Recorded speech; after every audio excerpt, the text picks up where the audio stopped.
You better be in the house when them street lights come on. Ain't that what your mama used to tell you? But I bet you when she told you to stay out the streets, she had no idea that the YouTube streets would take over the world. Uncle Juice, public figure Boogie, Baby Down So Raw, Detroit Gossip, and the most dangerous voice in Detroit, Dawgface TV. Bitch, I talk more shit than Dawgface. They running shit from coast to coast. Welcome to the Danger Zone. 5, 4, 3, 2, 1. Let's go.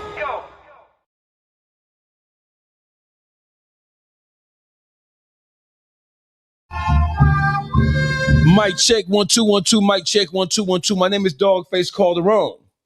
I am the ever present, the ever graceful, the magnanimous.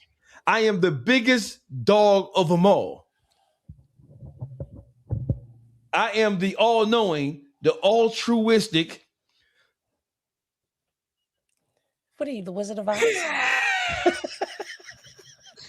I'm Dawgface Calderon. This is real life. Unfiltered. And this young lady, and in this corner, hailing from the great city of Yonkers. Why Yonkers even exists, we'll never know, but You know what? that girl Henny is in the building. Can I just get my insults off before you can start kind of... Yes, that's right. The queen of celebrity chaos and court docs. That girl Henny is here to ruin Dawgface's day. Because I can. And I'm cute. And I'm single. Oh, you trying to get you a man. Don't be trying to use this platform to get no man. That's inappropriate. It's not no dating site.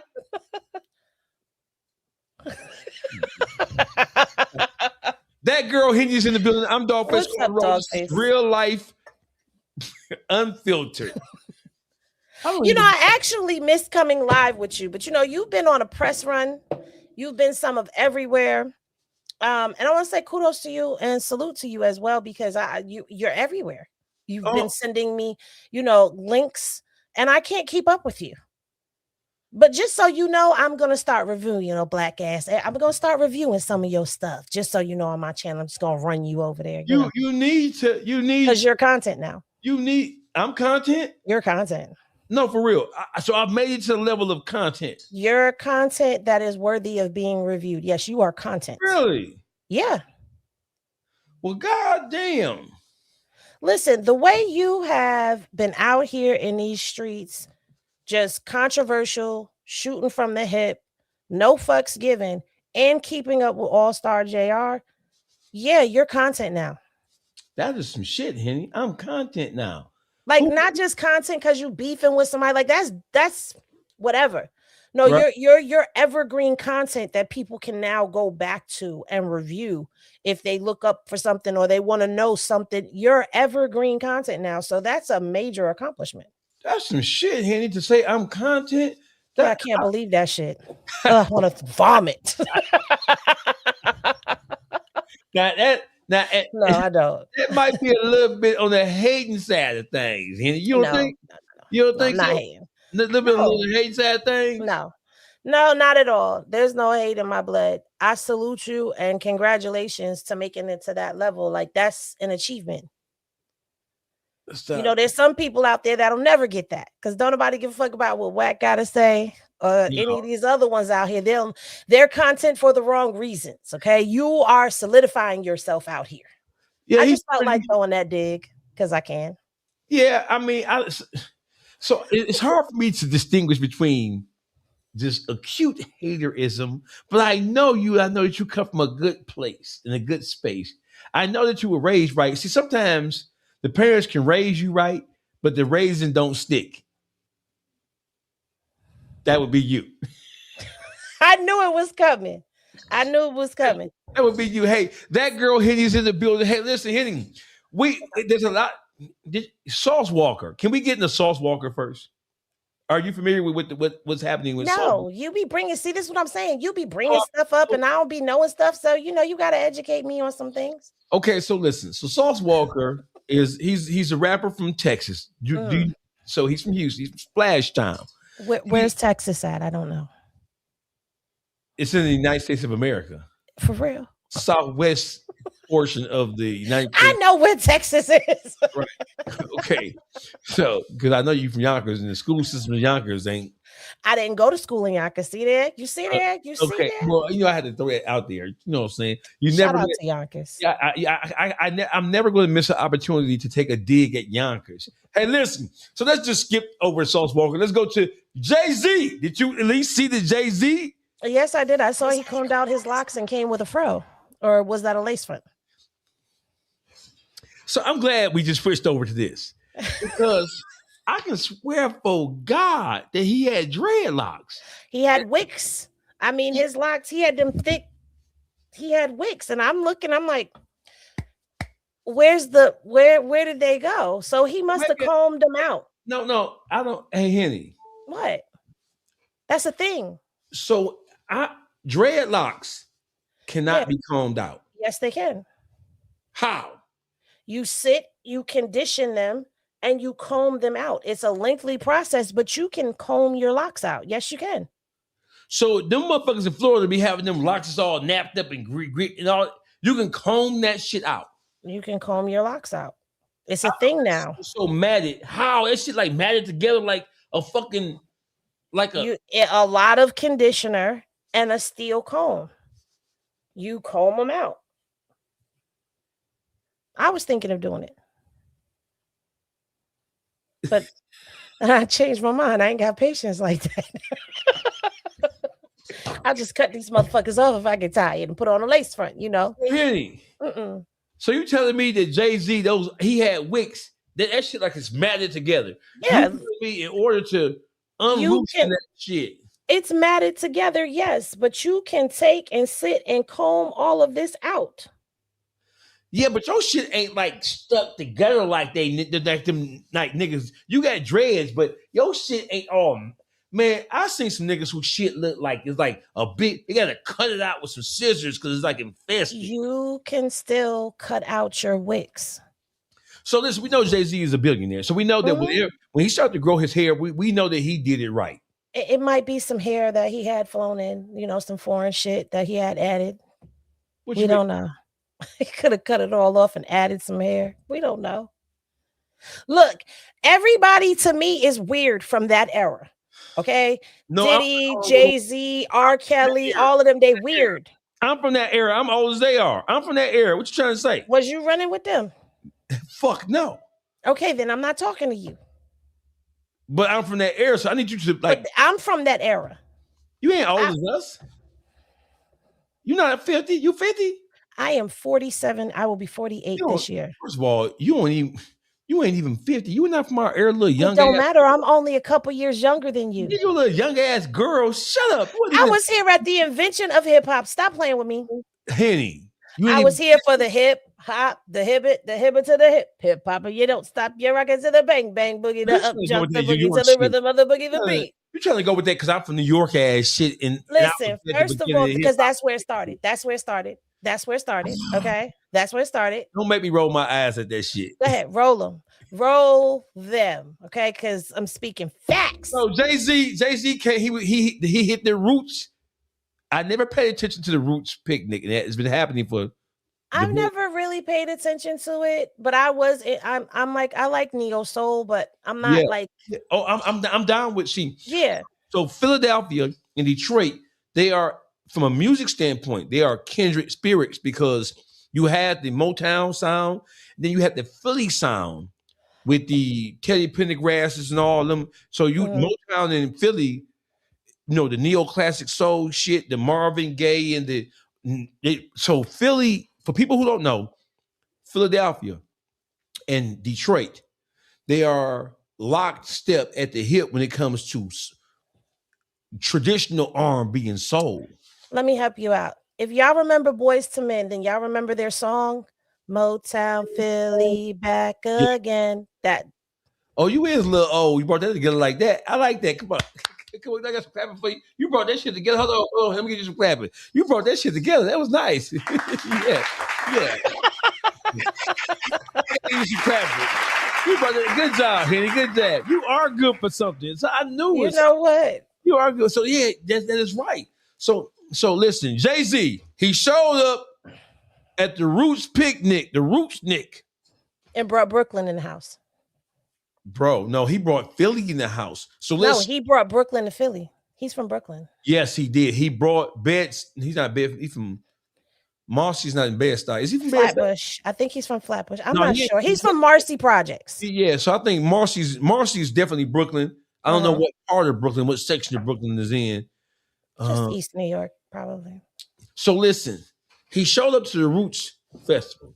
Hey, listen, he didn't lip sync one word. And then the world that we living in now, and in the current state of hip hop, these rappers are punching songs in and punching out, can barely perform their own songs. This motherfucking Jay-Z, he brought hip hop back. Yes, he did. Every song live. Yes, he did. Live. It was like his Unplugged. Yeah, definitely like the Unplugged. And the reason why I'm saying that, so the freestyle is one thing, how he served people in the freestyle. He served everybody from Drake to Nicki Minaj. He served them, right? And to me, it was a breath of fresh air because you know that he normally handles things like a gentleman. Right. He handled it like a gentleman. He said what he had to say. It reminded me of the Summer Jams thing when he went at 50 Cent 20-something years ago. I'm about $1. What the fuck is 50 Cent? So it reminded me, he went at Tory Lanez, he went at everybody who he felt like had wronged him. That was a breath of fresh air. People took exception, like you're too old for that. No, when it comes to hip hop, you're never too old to get in a nigga ass. You're never too old to address things, right?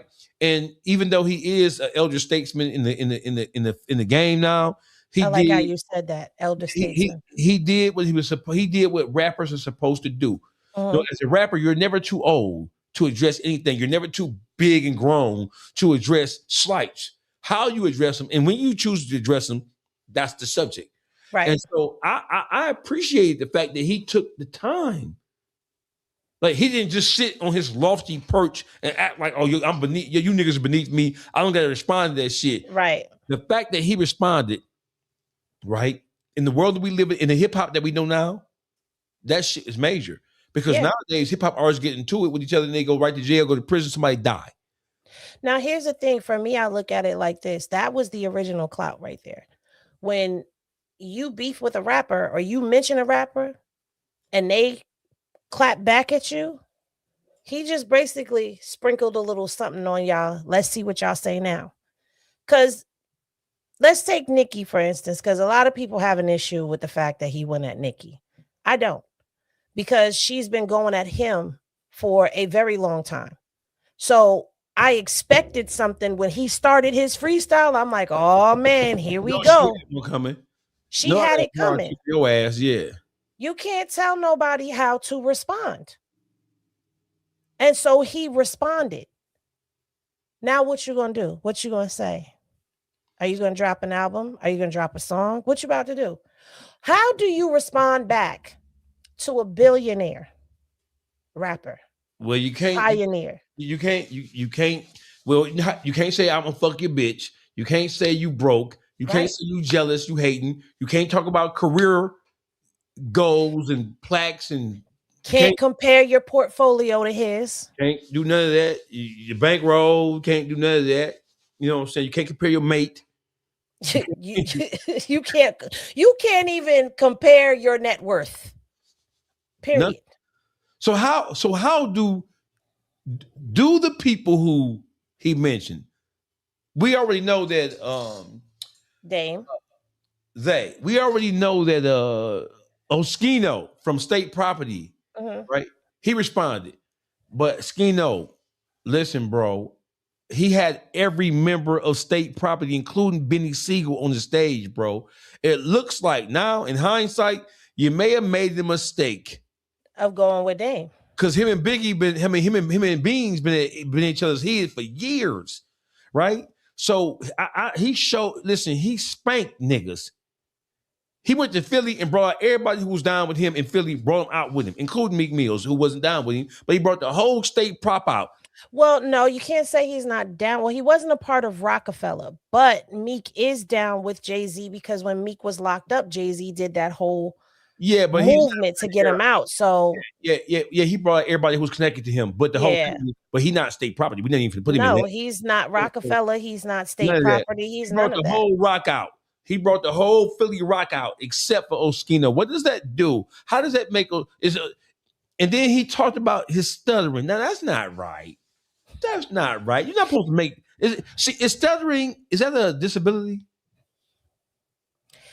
When we are at war, it's a disability for you. Yes. It's fair game. No, but I'm just saying. I'm going to talk about you. Yeah, but it's like stuttering like a retard thing or no?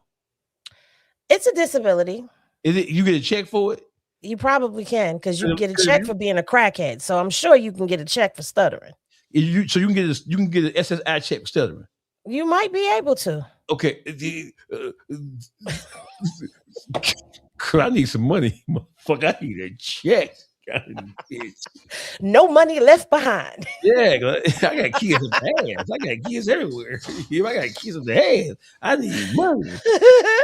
Yes, my kids like give me. Hey, listen. So the freestyle. Let's break it down into segments. Let's talk about the play freestyle. It. Can we play it? I think we can play it because I don't think it was copywritten. He didn't put it out on an album or nothing like that. It was just a freestyle.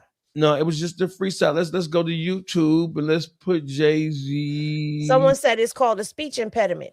So or a neurological disorder. See, I told you could get a check for that. Well, I need me a check. So let's see. Roots Picnic. Let me see.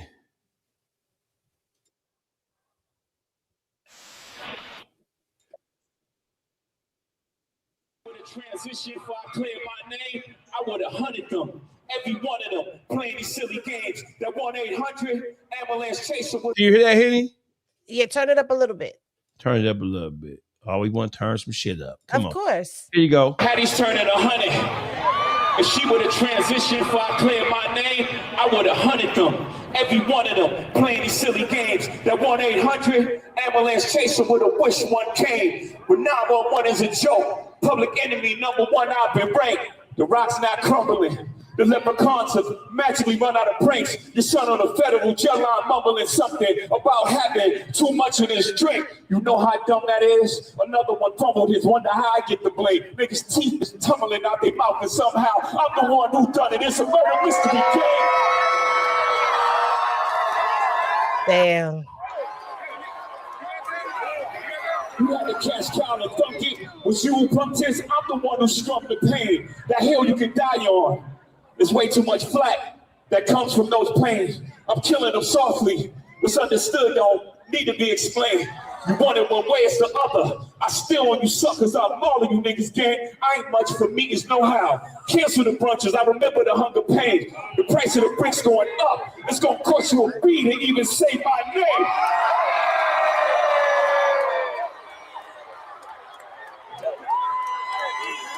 You ever heard of a Wonder King? My children are some of them. Have you niggas no shame? Y'all trying to get under skin? I really get under skin. Ask unharmed player. Y'all thugs with y'all thugs again. Everybody think they're the ones insane. You're no maniac. Watch how saniac in my presence, nigga, shrink. I need a new therapist. This shit is not working. I'm truly on the brink. Y'all better not encourage him. Y'all don't want me to think these thoughts that I think. That nut-ass nigga still stuttering. And Chat Patty down on his luck again. Plus introducing me to Jaguar. I don't know why I still fuck with him.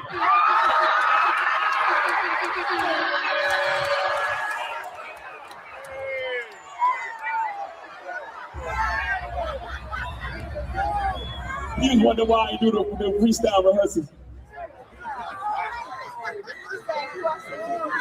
That lady back on the stuff, she sound like she in love with him. Her kid can't even take their kids. Enough of them. A rapper can't be my eye. I got MAGA Republicans. Them shots came from the very top of the government. Good luck with them. I'm governed by God. You try to break the government. I prayed for 40 days. My neck get flooded again. Wrist get flooded again. My net worth went up again.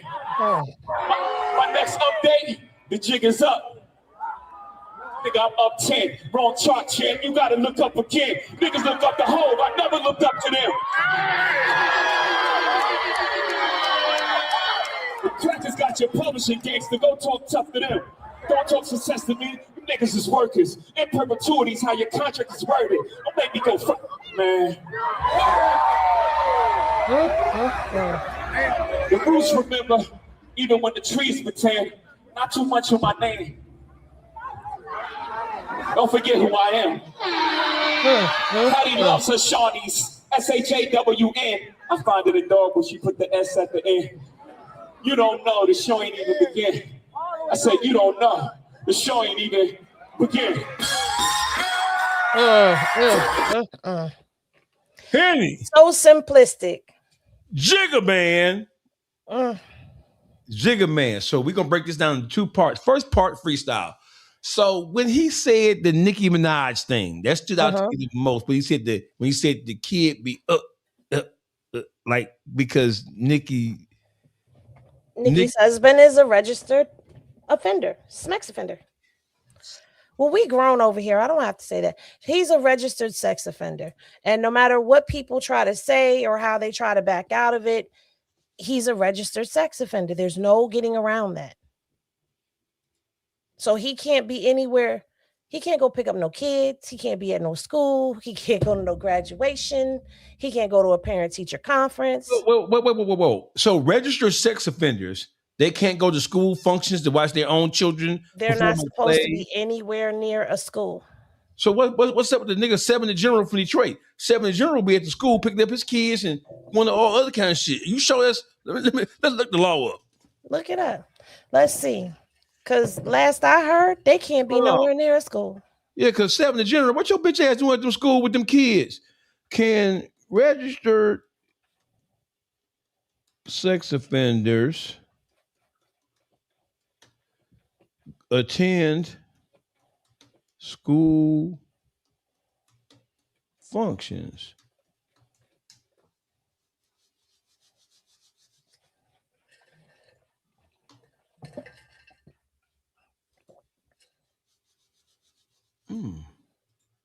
Can registered sex offenders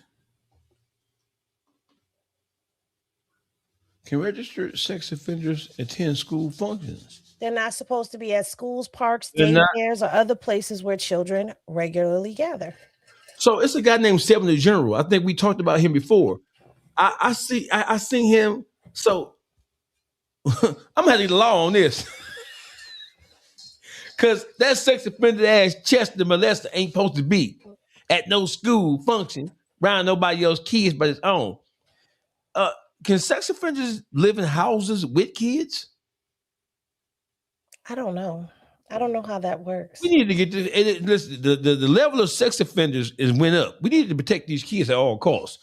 Jay-Z, he went ape shit on a scale from 1 to 10. You heard freestyles, right? Mm-hmm. You're from New York, so let's judge this I'm gonna let you judge this from a New Yorker standpoint. I'm biased. No shit. On the scale, but on more levels than you know. Here we go, Henny. He's from New York and he's a Sag. You know Jay-Z? He's from New York and he's a Sag. Hey Henny, did you know his birthday is December 4th and mine is December 3rd?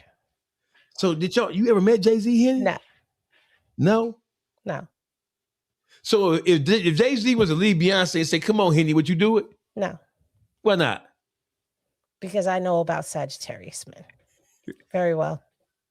So you were Sagittarius, right? Yes. So there's a quantitative difference between Sagittarius men and women? Oh, big difference. I bet it is. Well, you know, I'm going to say on a scale of 1 to 10 that Jay-Z knocked that out the park, and I'm going to be biased and say it was a 15. You know why? Not only because he's from New York and he's a Sag and his birthday is the day after mine, also because he brought true lyricism back. This is what rap originally was. This is not, let me write my freestyle rhyme down and come back and let me spit it like it's a freestyle, but everybody around me knows the words to what I'm about to say, and then I'm gonna turn around and put it on one of my albums and drop it as a song. Like, this isn't one of those. This is classic lyricism. This is what rap is about. This is how you know who can and can't rap by who can and can't freestyle. Hey. And he's always been nice. Yeah, he's always been nice, and he's from a different generation, so of course, but we didn't expect anything less. If he would have followed up that freestyle with a bunch of lip syncing, I think it would have took away from it. But he followed that motherfucker up by putting on an amazing performance, right? Right. The actual performance itself, I think. Listen, I don't even give a fuck about the freestyle. When I saw, so Myth Bleak, that's his dog. So no surprise with Bleak. When I saw Benny Siegel walk out there, and then Petey Crack, I knew that Oskino wasn't coming. I knew it. I knew when I saw Chris and Neef walk out there, I knew that Jay was gonna be. Is that being petty of him? Shout out to me, Myth Bleak. Here we go. That's that cougar shit coming out too. You need to get a hold of yourself. Can't take you nowhere, right? So listen. Jay has fell out. Everybody in state property has had something to say about Jay-Z over the years. Well, because there was a division that happened, and people went with Dame. A small percentage of people went with Dame Dash, right, and others went with Jay-Z. Now, I know what you're about to say, because we've heard people talk about Jay-Z not being the most reputable businessman. They feel like they were owed something. Mm-hmm. So, but it doesn't look like anybody felt that way to me last night. Did it? The other night, did it look like that to you? Whatever grudges they had, whatever animosity they had, whatever feelings of being slighted or not being properly taken care of based on their contribution to the rock, whatever those feelings were, they understood that was an opportunity that no matter how they felt, they could not miss it, because that opportunity could be a jolt. It can be it could lead a rebirth. Birth of interest in them when there has been no interest, no marketable interest, in especially the P Cracks and the Kristen Neefs of the world and all that. I mean, I can only clap my hands to Jay. I mean, because he didn't have to do that. He was in Philly. He came to Philly and he showed out for Philly. He did. That was leadership. So it's gonna be. Listen, he has reacquired new friends. Chris and Neef probably would never say anything bad about him again. Right. Benny Siegel and Jay-Z had epic battles. Right. Right. How do you think that Dame Dash felt when Benny Siegel walked out there? Like Diddy's wiener. What? What the fuck did you just say? Hey man, come on with that. Pause, I said no. I don't have to say. He pause. felt no. You don't have to say pause, because you didn't say it. I don't have to say pause. Women don't got to say pause. No, because that wasn't gay. But do women say pause? Or they're required to. Yeah, I say pause.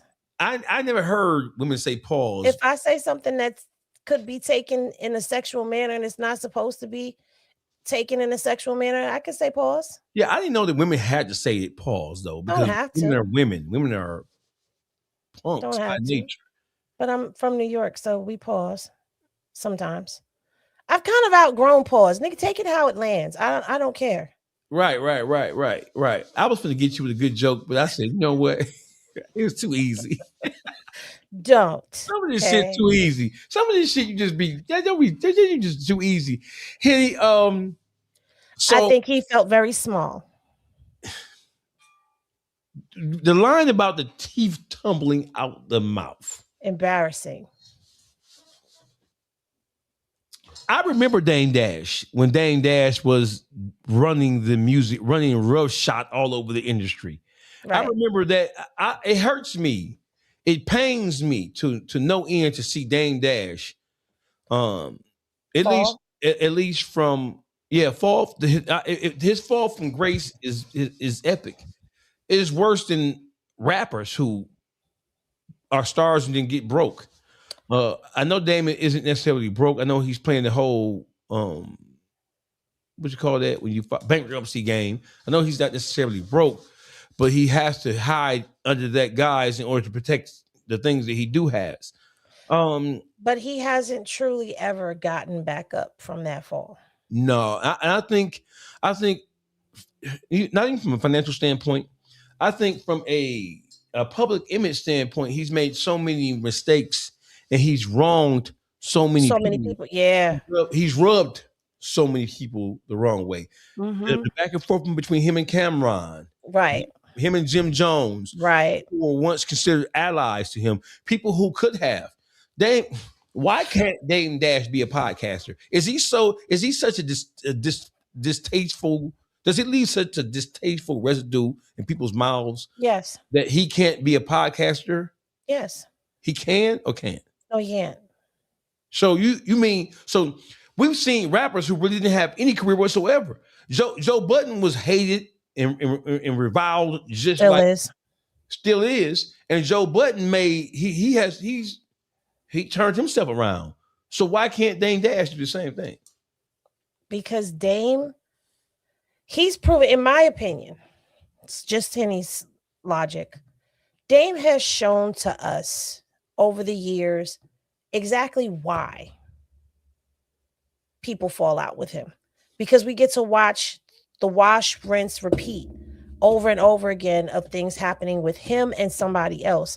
Meanwhile, those people that he falls out with, they level up. They keep going.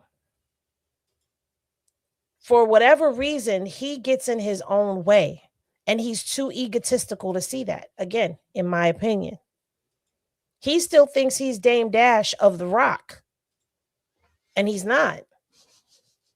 And no matter how much he tries to come out with a new way to try to get income, he's still the same person. He hasn't changed his mindset. He hasn't learned from his mistakes because he keeps making them. I don't think he has anything to offer anybody as a podcaster except for something. I mean, he has stories in the industry, but he can't give you something as far as like how to, or yeah, I think he can. I want to. I'm not going to take advice from Dame Dash. Yeah, but that's because he's made himself a public pariah, and he has like turned himself into the neighborhood villain across the spectrum of hip hop. So, but to say that Dame Dash doesn't have any insight when it's. Oh no, I didn't say any insight. I just said I don't feel he has very much to offer in the way as a podcast outside of history of being in the music industry and telling us the stories that he's told us. Unless he's got new stories, what else does Dame Dash have to offer us? Beefing with more people? No. Who's he going to get on the podcast? I think so. Listen. So, do you know who Ray Daniels is? Ray Daniels is a music executive who's originally from New York, and then he moved to Atlanta when when Atlanta rose to prominence in terms of the world of hip hop and music. But Atlanta became the seat of Black entertainment. Ray Daniels was there. Ray Daniels has done a masterful job with reinventing himself and turning himself into a YouTuber, podcaster, to a personality. So Dame Dash, I believe that what you said was exactly right, because I can remember Irv Gotti saying that he tried to pull Dame into the movie business with him, and Dame wanted to do what Dame wanted to do. He didn't want to toe the line, and he didn't want to adhere to the script that Irv Gotti set for him, right? But that's what happened with him and Jay-Z. He wanted to do what he wanted to do. So I mean, it's different when you do what you want to do and you're successful at it. But when you do what you want to do and all you do is make enemies and close doors for yourself and burn bridges, maybe doing what you want to do, you might want to alter that. Because I understand not wanting to be a robot, you know? Hey, listen, when he fell out with Cam, you fall out with Cam when you see that. So Dame, he fancies himself as a visionary, as a person who can see it coming from around the corner. When he fell out with Cameron for absolutely no reason whatsoever, because that relationship could have been massaged and it could have been reconditioned. You see Cam and Mace is doing the damn thing on the podcast. Why didn't you say what else are you doing that is so great to where you thought that wasn't that couldn't have been a job for you? You could have been a podcaster. It would have been Cam's way of returning the favor for the relief that you put in him. Right. But you ruined that. He's a relationship ruining ass nigga of the highest levels. I can't think of a person. Kanye is an asshole too, but Kanye still has worth because he's still Ye. I would sit and listen to Kanye before I listen to Dame Dash. Let me elaborate a little bit further. With him, everything that we're speaking on, as a podcaster, is that the influence that I want to hear? No. Again, what can you teach me? Am I going to be entertained by you or am I going to be annoyed by you? Because I can tell you, I don't make it through Dame Dash interviews. I try, but I can't. So people who operate in the world of entertainment have crossed over. Rappers, music executives, they've crossed over into the world of podcasting. I can name most of the top podcasters now have some music business experience or history. Dang Dash can't even become a podcaster. You think he's that much of a he hurt himself that much so? I mean, there's always going to be an audience for somebody. But again, this is my opinion. I'm not going to listen to it. He couldn't be a one-man show. But no. I think they can team him up with. I think he would be good. I don't even know if he'd be good in a panel because he's such an asshole and he's so arrogant. And exactly. He's so like he's used to dominating conversations, even in rooms where he is not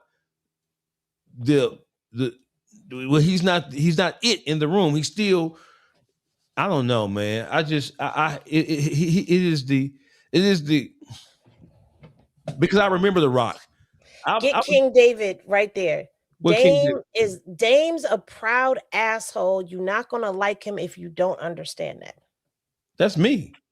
That's what I say about myself. I'm an asshole. If you don't love me, you're not going to like me because I'm hard to deal with and I'm hard to kind of like put. You got to love me in order to like me. If you don't love me and you're not able to look over my indiscretions, I'm not your fucking cup of tea.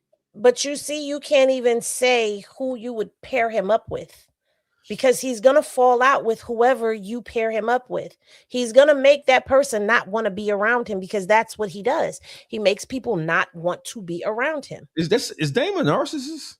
Yes. Like people just be throwing the word narcissism out there, bro. Is he? Pull up the definition. Let's weigh him against the definition of what a narcissist is.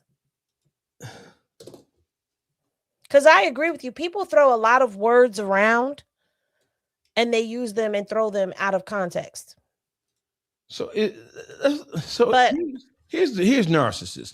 A narcissist refers to a personality style characterized by an excessive preoccupation with oneself, a need for constant admiration and significant lack of empathy for others.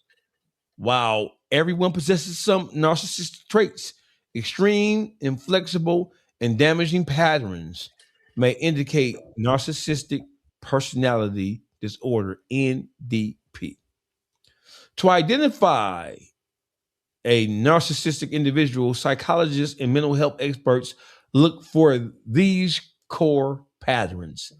A grandiose sense of self-importance, an unrealistic sense of superiority, expecting to be seen as the best or most unique without doing the work to earn it.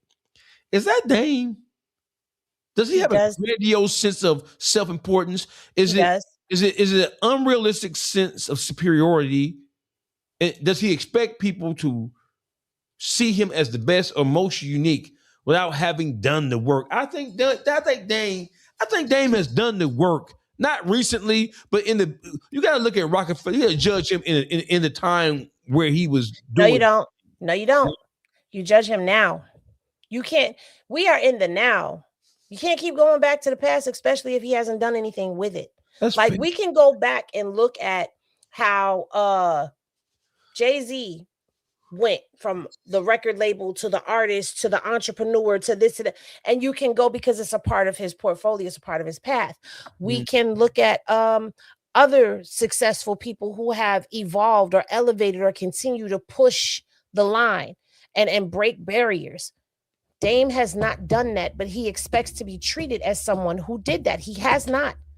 What you did was you had this company, and all you had to do was fall in line. You chose not to. You made bad business moves. You ruined all of your relationships business-wise, and it looks like personal.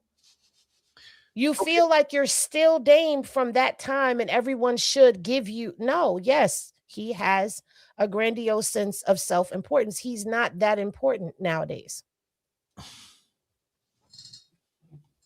Sorry. I don't even look at the other the other components that will hey, listen. The Roots picnic. It was how do they do that again? How do they compete with what happened? Do they have to have a headliner of no, I mean that's the top of the totem pole. Do they have to have a headliner going forward in order for it to be worth it? Or is the Roots picnic a thing that they don't? Headliner every year. Yes. But you will never be able to duplicate this. Do they have to even try to get somebody as big as that, or they don't have to try? As long as they I don't think they have to try, but I think they raised the bar for the picnic now. Definitely did. Definitely did. He took a shot at Kanye West. Had that coming. Kanye had that. Yeah, Kanye been on a lot of rants about Jigga and about Beyonce. And Kanye, about their kids. Yeah. So was it fair? Even swap don't make no swindle. He could have dug into him a little more when he talked. Yeah, he could have. He could have really dug into him. He could have really showed his ass with Kanye. There's so many different. Right. Kanye gives even the average person so much that they could actually go at him on a daily basis with. Like, I'm not a rapper, but I could sit down and write a diss for Kanye if I wanted to, because he's put so much out there. So I think Jay still showed him some kind of grace because he didn't completely murder him. But it's fair. It was fair. I think everybody he went after was fair. And I think it was also him letting them know, like, never think that I'm too busy to know that you throwing dirt on my name. That is the key takeaway. I see everything. And when I do, so did he take the momentum from Drake, at least if only for one night? Yes. He did. Absolutely.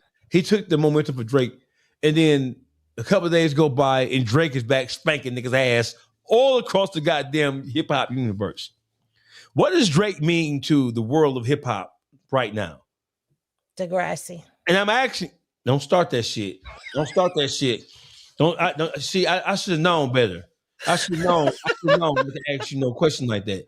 No, you're not finna do that, bro. You're not finna do that. I'm finna boo you. I got boos.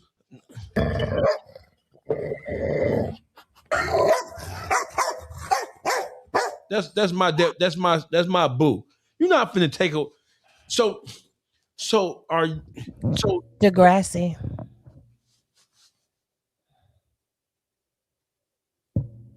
Kendrick. So did the 3 albums? I didn't listen to them. I listened to all of them because I have to. I'm in the business of I'm a talking head now, so I had to listen to it so that I knew what I was heard about. How could you do that? Well, listen, I was in New York. I was on Power 105.1 with DJ Self. No. You don't blame that on New York. Shout out to DJ Self. Don't blame that on Self. Don't blame that on Power 105. What you doing over there? Stop banging that table. Oh, I'm sorry. Right, what are you doing over there? You can hear that. I can hear blink. What are you doing over there? I'm messing with the mic. I'm sorry. I'll leave it alone. Together. So listen, you telling me you're not for doing all that hating like that on this motherfucking show. You're not. Drake is good as long as Kendrick is not speaking. So are you saying that Kendrick Lamar? They're not like us. Kenny, I'm not gonna let you tell it. We can argue. You get your shit ready. I know you're not saying. I know you're not motherfucking saying that. I'm trolling. Yeah, I know you are, because there's a difference between winning the battle and the war. Kendrick Lamar did not win the war. How? How? Because Kendrick Lamar got maybe name 5 Kendrick Lamar songs. I'm gonna tell you how Drake lost. Let me tell you how and why Drake lost. The battle with him? He lost. He lost That was 2 all years the way. ago. That was 2 years ago. I don't care. He lost. I'm gonna tell you where he lost me at too. Because first of all, you and Kendrick were going back and forth. It was a back and forth. Even Kendrick murdered him, bodied him. Instead of taking his L like everybody else does in hip hop, he goes and pulls a bitch move, or in the words of you, a bitch ass nigga move, and goes and files a lawsuit. Boo! Hey, listen. Nah, take your L. Take your L. Hey, no. Listen, I'm filing lawsuits against niggas from here on out. Motherfuckers doxing me, putting my address online, all that other shit. I'm filing civil lawsuits. I'm gonna make these niggas spend some motherfucking money from this point forward. I'm sick of, because when I argue and cuss these niggas out, they report my page, take my YouTube channel, do all manners of bitch ass shit. So This is not that though. This is not that, because in his lawsuit, it wasn't even for defamation of character. He's mad he lost, and he's making accusations of them buying bots and doing all of this and blah, blah, blah. Nah, it wasn't even like he did some defamation stuff, like you spit some stuff about me that wasn't true. So now I'm going to sue you. It wasn't even that. He couldn't even take his L in peace. He had to go sue. No. Well, so listen, no. What he sued about. And I like Drake singing ass, but no. So listen, Henny, if Drake was to call you, why they gotta call me? If he's up in your DM, are you going, Henny? Mm-hmm. What? Mm-hmm. So you're gonna go up to the OVO and get OVO'd? He's gonna get OVO'd. Come on, Henny. Come on with that cool group. What are you talking about? We on live stream. You can't be what? He's gonna get OVO'd, not me. So if Drake was up in your DM, how many women, black, white, purple, Hispanic, whatever, people who pay attention to Drake, what is the percentage of women? Period. Relationships, not relationships, just period. What is the percentage of women who are in relationships who are Drake fans? You can't ask them that in relationship.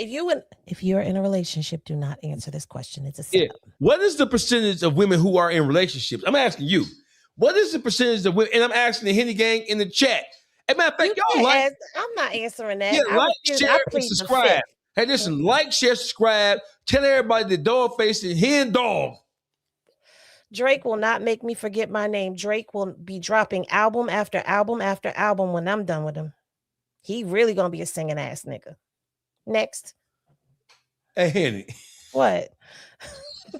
What is the percentage of women who are in relationships? Fuck the single shit. What's the percentage of women who are in relationships who, if they had an opportunity to go to bed Drake down? Oh, you said if I was going with him.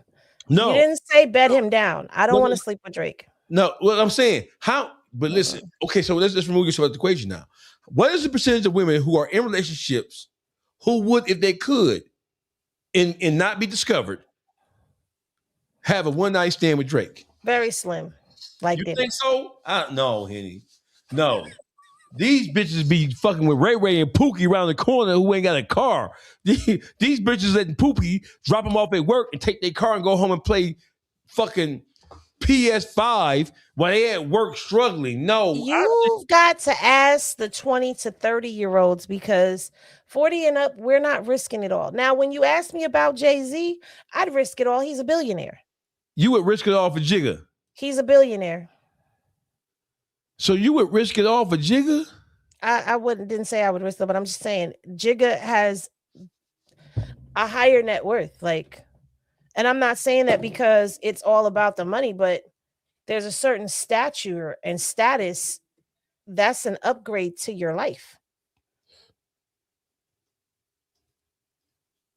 Okay, so listen. Drake, and he's not. I don't know. Then again, because he's not. No, he's a Sag. Forget what I just said. He's a Sag. No. Okay, so listen. There's the number. There's the call-in number. People, I need y'all to call. Baby Chifa, your mama's a hoe, bitch. Yeah. That who's that? What's his name? Baby Chifa. Where that? Don't you So just you get a on hoe. here, you bitch ass nigga. Nigga, what does that have to do? Yeah. Yes, Method now, Method Man.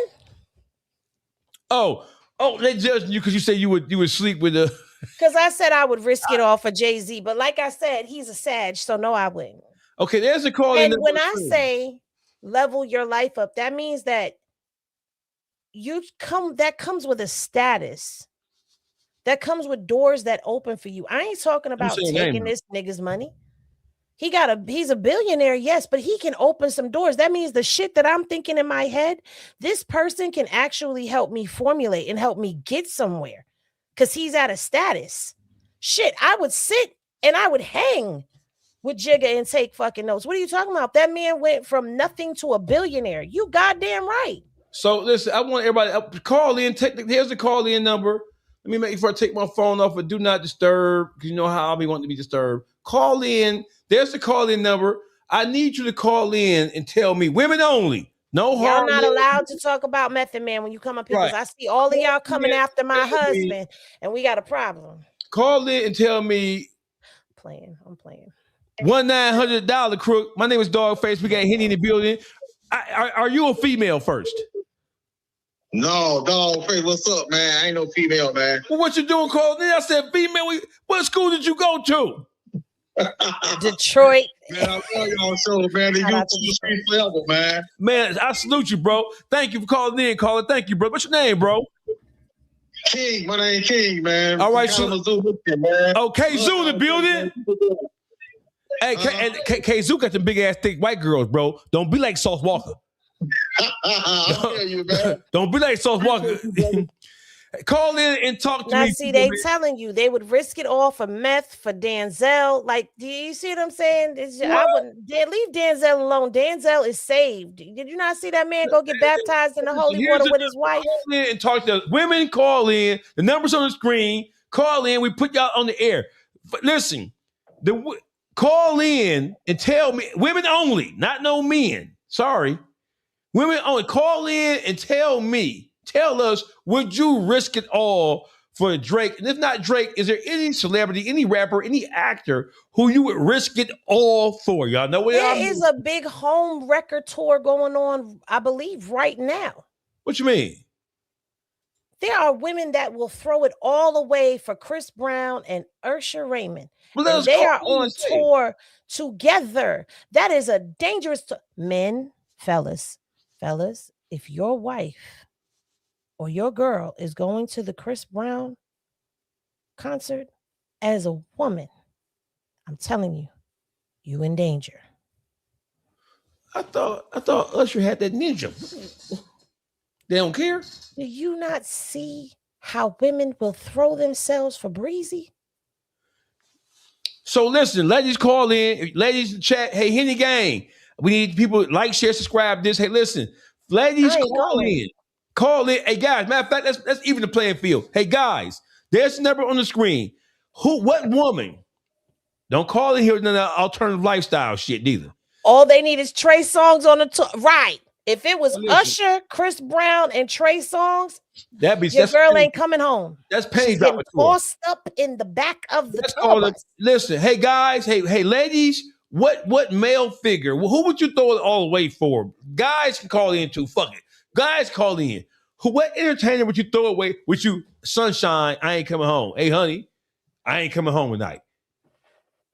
Honestly, if we being real and we not trolling, if I have a person at home that's really taking care of me and, I don't have no wants, no desires, no none of that, I'm not going to risk it all. You're not? For nobody. I'm not really turned on by celebrities. Hold on. Underground Mass speaking this Dawgface Calderon. You tapped in with Dog and Henny. What's your name, caller? The only man that I would throw it all in is, as a celebrity, is Kendrick Lamar. So you gonna throw it all in for that little nappy head ass LA nigga? Hey, don't do that. He's better than all of them. So you and he's the safest. He's not ninja up. All them is ninja up, and Jay-Z is dark. So you would throw it all the way for Kendrick Lamar? Absolutely. So you not coming home that night if Kendrick say, "Come on here, let's go." If Kendrick say, I go. But if Jay say, no, I don't want to go to hell. What's your name, caller? Stacey. Thank you for calling in, Stacey. I appreciate you. You're welcome. Hey, listen, guys and girls, call in. You're a guy. I'm opening up the door for the guys too. Hey, guys, what entertainer, what actress, what singer, what model would you throw it all away for? Who would you not come home for, or who would you make up an excuse for why you late coming home for the concert for? Ladies, who would you throw it all away for? Tell us. And you can be anonymous. I ain't gonna judge you. As long as it ain't a Diddy party. No, don't. We ain't coming with that bullshit tonight. Kenny, we not coming with that shit tonight. Yes, we are, because we're gonna talk about that. We have to. You don't have to talk about it. I could talk about it. So Henny, who is it? Underground Master speaking this Dawgface Calderon. Henny online. Say, caller, what's your name, caller? Toya. Twin. So Twin, who would you throw it all away? Who would you not come? Who would you be late coming home? Who would make the sun catch you in the ass for? I would do Drake or I would do Yo Gotti. So you gonna risk it all for Yo Gotti? Of course. What about Yo Gotti would make you risk it all? Because he's just a real nigga. He carry himself like a grown man. I like that answer. You agree with that, Henny? I agree. I like that answer. I wouldn't risk it all for Yo Gotti. This ain't about me. This is about her. Stop throwing me in the equation. Okay, I got you. Thank you, caller. I appreciate you. All right. So Yo Gotti has been thrown into the mix. God damn, we never expected that shit, right? Call in. The numbers on the screen, 313-929-3382. Guys and girls can call in. Who would you risk it all for? They said, hey, Nick said, a Gotti that plum. She said that plum head nigga Gotti. He said, what'd she say? Yo Gotti got a plum head. Who would you call in? Talk to us. Who would you throw it all? Is it throw it all away or risk it all? It's different between throwing it all away and risking it all, isn't it? First of all, it's a risk because there's a possibility that you won't get caught. But you're gonna get caught, so you throwing it all away. All right, I got you. Let's tell the caller come in. Hold on. Hey, caller, this is Dawgface and Henny. You tapped in with the best. State your name and tell us who would you throw it all away or at least risk it all for? Hey, this smoked out. I'm gonna throw it all away for Henny. What? Nigga, I'm gonna hang up on you, nigga. Hey, smoked out. Nigga, nuts. What, you drunk or something? What kind of drugs he smoking? Why you hang up on the person who was calling saying they throw it all away for me? See, you a hater. That's a hater move right there. Right. That's a hater ass move on your behalf. You tuned into the best of Dawgface and Henny. Who say what? So what's this? Let me call him back, man. I'm concerned about his overall well-being and health. Let me call him back, man. Let me call him back. Hold on. Let's call his ass back. I want to talk to him because he is suffering. He is suffering. Nah, don't do that. Don't be like that. Let the man speak. Hey, good brother. Are you the one who just called in? Yeah, this smoked out, bro. Hey, smoked out. So you said, so you really digging on Henny, huh? Yeah, I'm gonna throw it all away for Henny, man. That's my boo. So that's your boo. That's my boo. So smoke. Hold up, she ain't tell you about me? No. Hey, is there something you want to share with the group? No. Oh, hold up, Henny. You ain't told nobody about me, Henny. Why you doing this on live? How you doing? I'm gonna get you back for this one. I'm gonna get you back. Thank you for calling, brother. Hey, Henny, is it something you want to share with the YouTube streets, Henny? This is news to me. What's news? This is all news to me. It don't sound like it's new news to me. Yes, it is. It's news I think to you've been me. dipping in and dipping out, Henny. You is a shameful creature. No, I'm not. This Shame is on news you. to me. Shame on you. Antonio said he'd risk it all for Sexy Red. Let's talk about that. What? Call in. Well, who said that shit? Let me find this nigga on here. Antonio Bell. He said what? Shout out to Smoked Out. You just made Sexy Red. Antonio, call in. The call in number is 313. I want you to tell me this to my face. I don't think you got the heart. There you go. They got the call in number, Antonio. Call in and tell me that shit to my, because I want to know what kind of psychotropic medication you on. Sexy Red is not an ugly woman. Sexy Red is not an ugly woman. I'm not saying she is an ugly woman. I'm saying would you throw it all away for Sexy Red? Hey, I don't know. I don't know. Here's the call-in number, y'all. Y'all call in, talk to Henny and Dawgface. Look, who would you throw it all away for? Somebody's willing to throw it all away for Boosie. You never know. Somebody might be willing to throw it all away for you. And that's horrible. What you...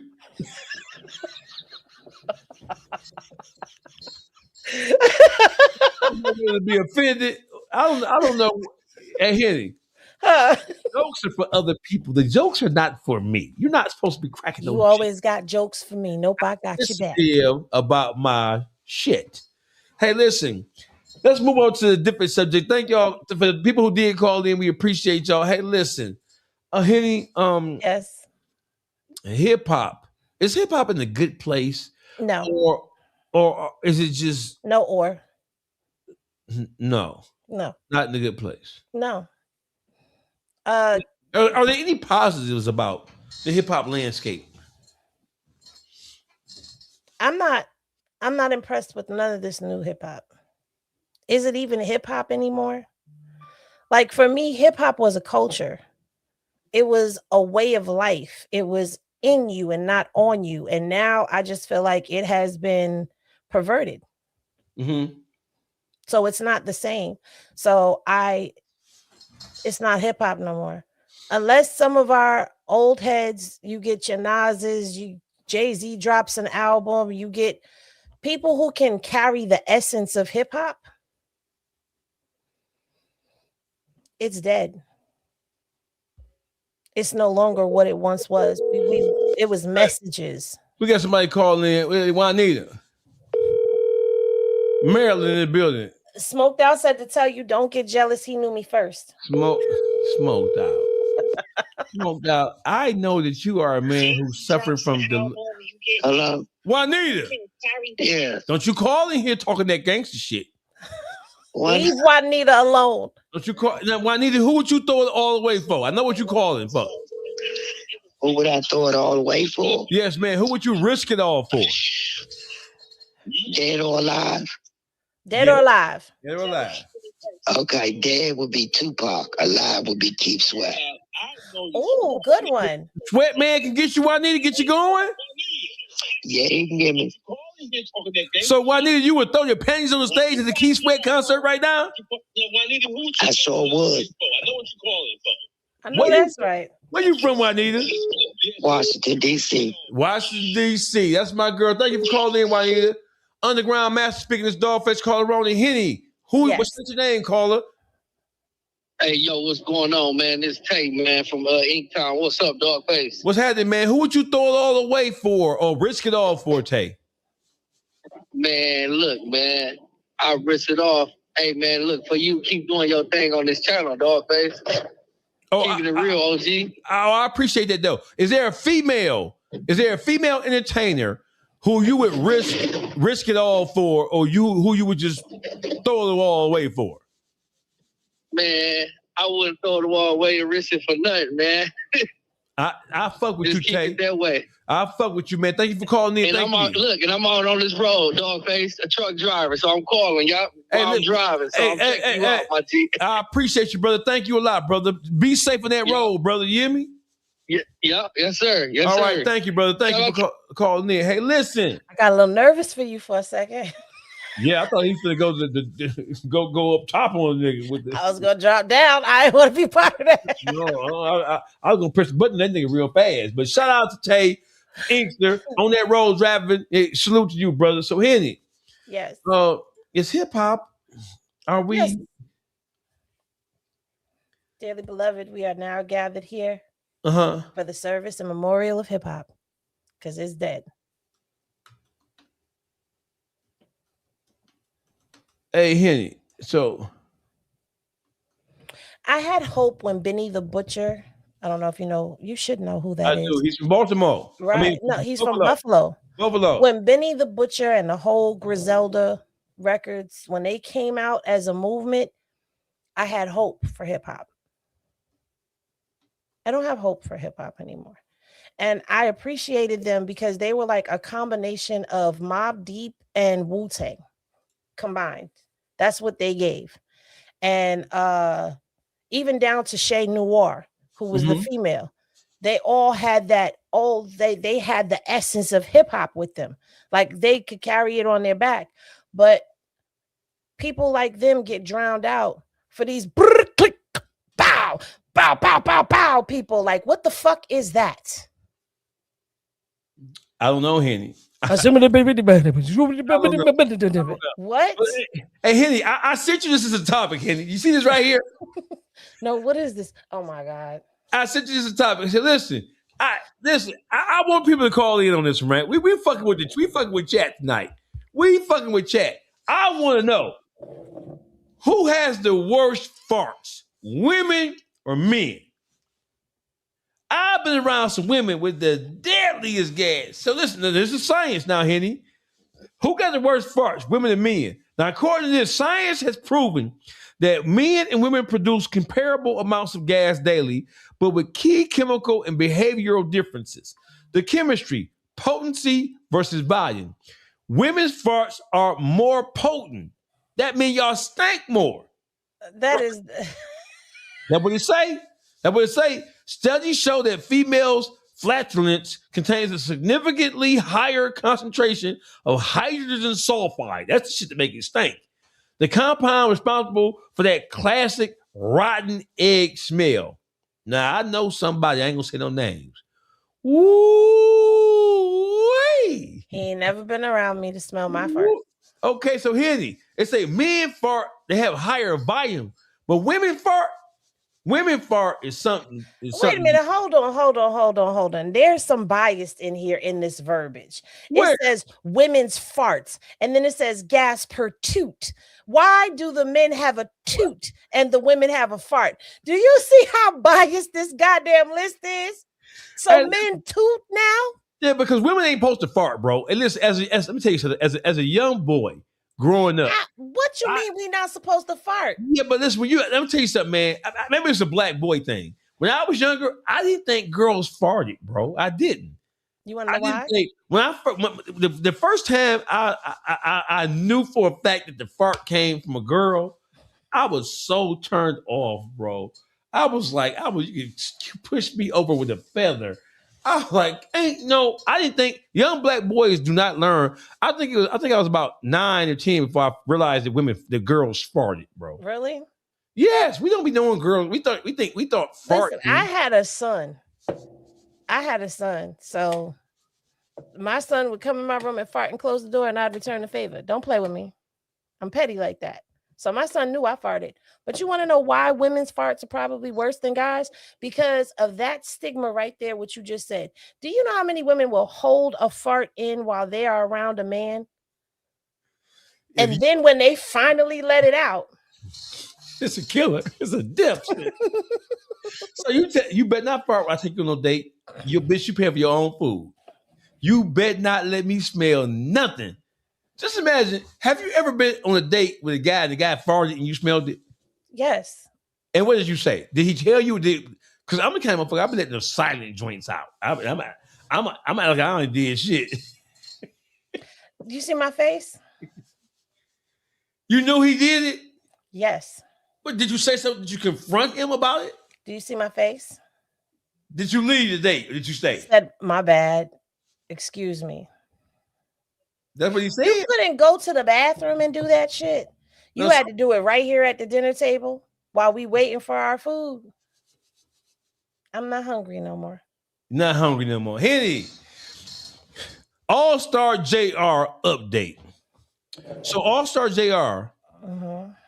He was charged about a week and a half, 2 weeks ago. The feds picked up the gun, the gun aspect of the case. Right. They charged him with being a felon in possession of a firearm based on what happened on April 8th. In Confessions, the restaurant called, it's not a nightclub, it's a restaurant called Confessions, Houston.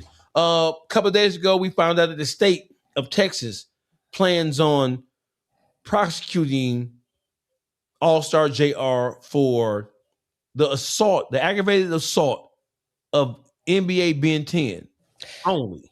I want to understand that because in this area, I think I might be a little ignorant because I thought when the feds have a case, the feds have a case. I thought you could catch a state case, yes, but if the feds take the case from the state, that it becomes, so was this case not taken? And was he on parole? He was on parole, right? No. So then how do we get two separate cases being charged for the same offense? Or so break that down to me and for those of us who don't understand this, because I do understand having a state case and having a federal case, because I know someone who had both a state and a federal case, but it was for two different charges. They got arrested by the state for this, then they got arrested by the feds for this. So two different cases, two different charges. How does this go? And even with that, don't the feds have priority? They take precedence over state cases, meaning their case comes first. That is absolutely normally. That is absolutely, excuse me. That is absolutely normally what takes place. When the feds move in to take on a case, if you commit a crime, the crime doesn't have to be federal within and of itself. It doesn't have to be like robbing banks are automatically federal cases, right? Right. Right, because a bank is protected by the federal government, right? But this case wasn't automatically a federal case. This was a case that could have stayed at state level. It stayed at state level. So what happens is when the feds normally, when the feds move in and take over a case, that means they take over it. They take jurisdiction. Right. Over the case. So with Allstar Jr. having, so before there was any charges, there's not just a felon in possession of a firearm. It's not just a firearm case because the firearm was used to inflict damage, right? So you had multiple things going on with the whole Allstar Jr., NBA Ben 10, NBA Deadend Ron, Jay Prince Jr., the whole kit and caboodle. Before you had anything, listen, the clearest thing that we were able to ascertain from that video was that Allstar Jr. was being assaulted and robbed. Right. That was the clearest thing that the video showed, right? Right. So in my mind, I thought that if I knew the charge, some type of charge was going to come, but I thought that the first charges that would come down the pipe would be the charges that really initiated the entire event.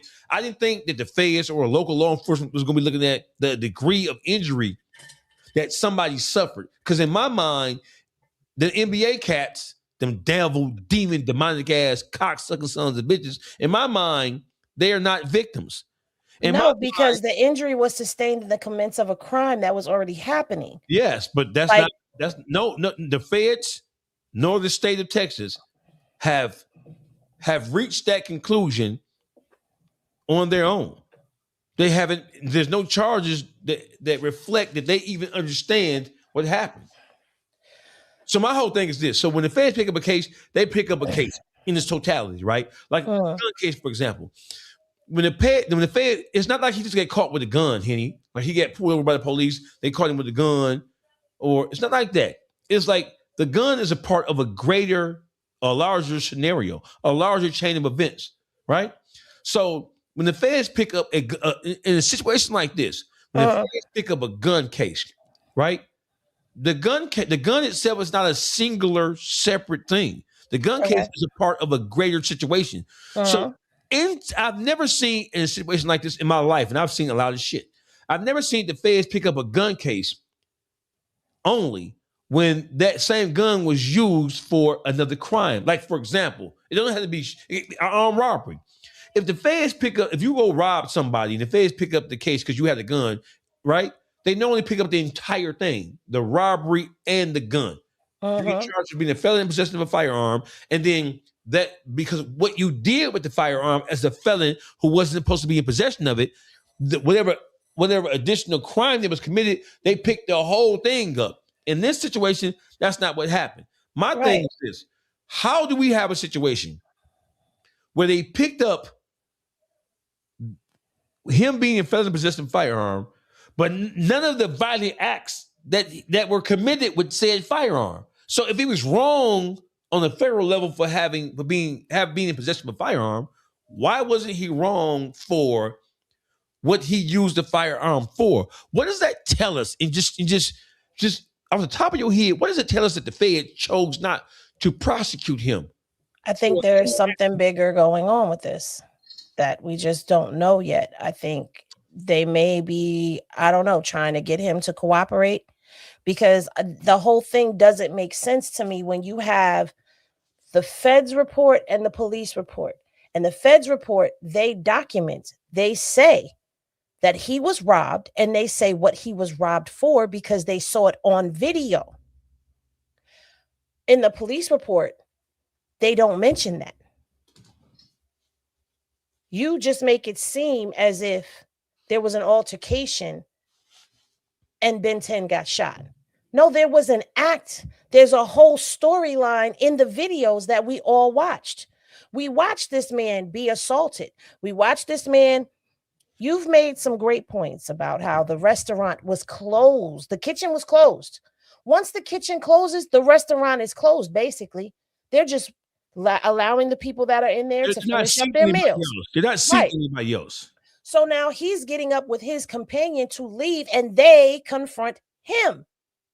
So they're the initiators of the assault. The assault happens. He has multiple people jump on him. How does this not go in there? Then you have the feds saying on camera, they see him get robbed for his chain, him get robbed for his watch. They see all of this. How does Houston PD not see this as well? Again, this is another act. There's a robbery that's happening. So there's an initiation and an assault, and then there's a robbery that's happening. Then a firearm falls. He grabs the firearm. He starts blaming everybody because you're not about to smoke me. You only get him and what he did. But you mentioned this stuff, but none of it matters. I've never seen this before. And I've heard people say, oh, that's because nobody's talking. That's because JR never said he got robbed. Why does he need to say he was robbed when it's on camera? If the feds know that he was robbed because they seen it on video, why doesn't Houston PD see that? Why is no one still arrested right now? Nobody finds this suspicious. Now, maybe the NBA squad is going down for something. Maybe Jay Prince Jr. is going down for something.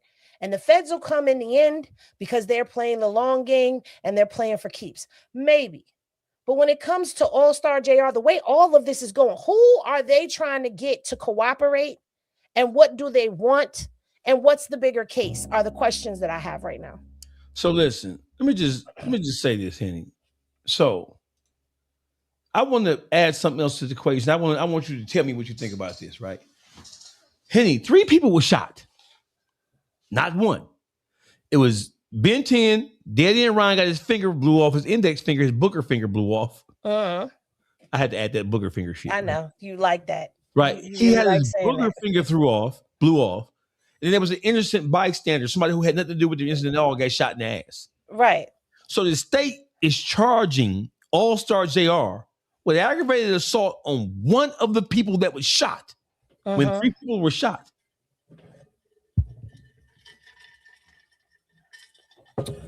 Yet we're only talking about Ben 10. If the state is going to pick it up, how are you picking up when you're only charging him with one of the people who got shot? How?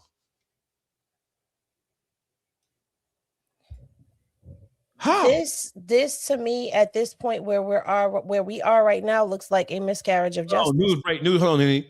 Hey, Ladybug, Dawgface hating don't look good on you. Shut your bitch ass up. Stupid ass bitch. Fuck is you talking about? Okay. Now, I thought she was taking up for you. No, she said hating don't look good on you. That don't take enough of me. Yeah. Dawgface hating don't look good on you. They calling me a hater. I don't think so. I don't think Dawgface is calling you a hater. Yeah, hating don't look good on you means that you're a hating ass motherfucker and it don't look good that you're doing all that hating. Ladybug, please clarify what you meant by that because bitch, I'm gonna cuss your bitch ass out. I don't pay that shit. You can't do that. Can't do it. Fuck you talking about? Can't do it. I don't think that she's talking about you. But she better speak up because for right now she gonna be a stupid bitch. Cause I don't pay that shit. And fuck her. Speak up, Ladybug, for your own good. Yes, because like you going at me. I ain't slow. I know what the fuck you mean. Ben can be an informant. Yes, he can be. He could be. It is absolutely plausible that he could be. So listen, Henny, 3 people got shot. The state only charged him with 1. That's Ben 10. And then since when do they put in the preamble? Oh, he was shot. Or it was aggravated assault. Aggravated assault that led to him being paralyzed. Why are you saying all that? But not only that wording right there makes it seem like he's just all the way around the victim. Like he's the one that was assaulted and he got shot because he was being assaulted. That's not what happened. He was the perpetrator who ended up sustaining injuries due to the crime he was committing on someone else. Absolutely. I don't understand why people aren't getting that part of this. Right. Why are they not getting that? And for those who are saying that's not true, he wasn't being robbed, you got to prove it. It's in the federal complaint, and that federal complaint is in Pacer. Pay for it and get it and read it. Right. So watch this, Henny. So listen, this shit stinks to high hell. And because it stinks to high hell, I wrote President Trump. POTUS. I had my lawyer craft a request for executive review and potential clemency consideration for Jeremy Christopher Ford, aka Allstar Jr. And here's what it says. Dear Mr. Trump, Mexican voice, I respectfully write to request your attention to the case of Jeremy Christopher Ford, professionally known as Allstar Jr., who is currently facing federal and state criminal proceedings arising from an incident that occurred on April 8, 2026 at a Houston, Texas restaurant known as Confessions. Mr. Ford has reportedly been charged federally with felon in possession of a firearm, and is also facing prosecution in Harris County, Texas, in connection with the allegations stemming from a shooting of Benjamin Ben 10 Field. According to public reports, court filings, and accounts from individuals familiar with the matter, there are substantial questions concerning the circumstances leading up to the incident and whether Mr. Ford acted in self-defense after allegedly being confronted, assaulted, and robbed. That is the heart. That's the heart of what I present, and it's a real petition. And I sent this petition out, right? So it's a request for executive review, right? Okay. And it's a request for federal. I need the DOJ. I need the Department of Justice to step in to figure out what the fuck going on here, because none of this shit seems appropriate to me.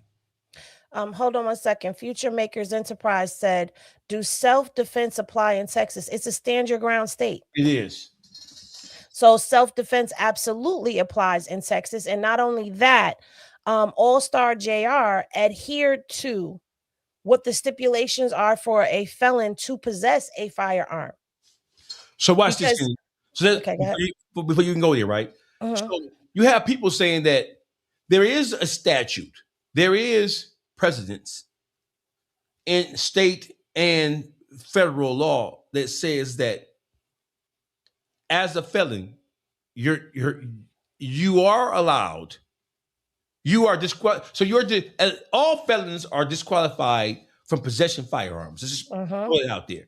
Right. But there is federal and state precedents that has been established right, that says that as a felon, you can possess a firearm. Right. If you believe that your life is in imminent danger, if there's a threat to your life, you can possess a firearm to protect yourself as long as that threat presents itself. Right. So people are saying, because the reports have came out that Allstar Jr. came back, he shot Ben 10 down like the dog he is, and then he left, and then he came back and he shot him again. So they are saying, people are saying that because he went once, because he went one step too far or two steps too far, because he came back and he fired at them again. And as people were running away, he shot them. So I'm saying that if he was white, they would be praising him for shooting them demonic ass niggas down, right? And I'm saying, people say, well, he went too far. The threat, they no longer presented the threat. They were out of the commission. They was on the ground, blah, blah, blah. Hey, listen, I'm being attacked by a mob of people. I don't know who to trust. I don't know who's what, who, when. I don't know who's, there's multiple motherfuckers around. I don't know. You have to judge a person according to their state of mind. My psychological being at that particular point in time was I'm defending myself. I'm defending my life and my personal property. And I don't even know what's happening with the girl who I'm with. That was just about to say that. And you have a lady companion with you too. Right. So and you've already been shot in the face one time before. So you've got all of this going on at this moment. I don't know when the threat is over. In his mind, the threat is still commencing. People are running. I don't know where you're running to. I don't know what you're running from. I don't know what you're running to get. I don't know none of that. Everybody can catch it because my life is in danger right now. Right. And that's what I'm saying. So people say, well, he went too far. So therefore that disqualifies. How far is too far when you fear your life is in danger? People have to remember this firearm fell from one of the people that was assaulting him. That's where this firearm came from. He did not bring this firearm to the table. So at that particular point in time, if I know that this is another person's firearm that was just attacking me, and I got people scrambling, I don't know who's who. I don't know who got a firearm on them that could fire back at me. Everybody's catching it. And I don't know why people act like they can't put themselves in that situation. When you're in a real life situation, it's not so black and white. So you're going to tell me the firearm presented itself and I'm supposed to just lay there because I'm a felon. I'm supposed to just lay there and ignore the firearm and let them get the pistol? No, what they're saying but listen, the pistol has presented itself. The pistol wasn't seen. Now it's known to everybody that there's a pistol in the equation. Mm-hmm. So I'm not supposed to protect myself by any means necessary, because now this is not just you whooping my ass, jumping on me. This is not just you robbing me. You have a weapon to take my life away from me. I'm going to defend myself until I feel that the threat has been neutralized. And that's what I feel like he did. And not only that, he followed the proper procedure for that stature. Well, they're saying, Henny, that he went a step too far because he kept on firing the gun after the threat had subsided. How do you know when the threat subsided? And that's my point. My point is, if I'm being attacked by multiple people, I don't know where it's coming from. I was confronted by a mob of people. I'm being attacked. See, listen, you have a bunch of Monday morning quarterbacks saying, well, the threat was over with. According to who? It looks bad when he slapped him with the gun. He spit on him. He blah, blah, blah, blah, blah. Hey, listen, there is a such thing as motherfuckers checking out. I have checked out plenty of times and woke up in the county jail. Like, oh shit. And I don't even use drugs, right? There is, based on the environment you come from, based on the things that you have been through, based on the injuries that you have suffered, there is a such thing as being psychologically overcharged and overwhelmed by what's happening in any particular situation. And how can you, as a Monday morning quarterback, say, hey, the threat was over when he did that? Hey, listen, you have to be in his mind in order. But here's the thing. As an outsider looking in, we can evaluate from the outside, okay, the threat was neutralized at this point. But when you're in that situation and the chaos is happening and people are running and screaming and things are happening in real time, you can't tell me in the situation when the threat is neutralized. You can't tell me that because I don't even know when the threat is neutralized. Henny, how is the state of Texas charging Allstar Jr. with aggravated assault when you don't have a gun, a possession charge, and you don't have aggravated assault using a firearm without first having an aggravated assault? When you have multiple people attacking one person, you have an aggravated assault and an aggravated robbery. It's not just a one-on-one situation. You have multiple people beating on him about the head, neck, and face and snatching his jewelry off. In the federal criminal complaint, it says that the Deadend Ron guy took his watch off his arm. Do you know how, bro, you ain't just no one motherfucker gonna take no watch off my arm. And then they also have, let's not forget that the feds also have the people who robbed him on their Instagrams with the items that they robbed from him. That's what I'm saying. Up at the Station podcast says Allstar Jr. just filed a temporary insanity. Allstar Jr.'s lawyer just filed a temporary. Yes, because I'm crazy thinking about this shit. I'm insane thinking about this shit. Which I believe is going to play a factor in that, because you do have when you're dealing with somebody who has PTSD and they've checked out, that's a temporary lapse in sanity. So absolutely. And I don't understand any of these charges either, because you're making very great points that he has a felon in the possession of a firearm charge. However, you can't get him for trafficking or any of that, because Allstar Jr. neutralized the threat and then left the weapon behind. Yeah, so that's a key point right there when you're talking about the statute that allows a felon in possession of a firearm to be in possession of a firearm. They cannot carry the weapon from the scene. He wiped it down, put it up there, and left. He left the scene. Henny, I was online. I did 2 interviews yesterday. Uh-huh. And I want everybody to go look at my interviews there on my YouTube channel, Dawgface TV Podcast Unleashed. I think, is that what it is? Right. Go. I need people to go to my YouTube channel. What's my YouTube channel? What's the name of my YouTube channel? It's Dawgface TV Podcast Unleashed. You can see my interviews with Academics and Poetic Flacco yesterday. Academic said something that was really, really interesting. He said, well, what if the feds did not charge the NBA fellows because there's an ongoing investigation with mob ties, right? That's a possibility. And I said, okay, so if the feds are not going to charge them because there's an ongoing investigation, why charge Allstar Jr.? They could have just staved off the charges, period, and left everything in limbo. They could have charged him with being a felon in possession of a firearm, let him go on bond, and they could have continued whatever investigation they have.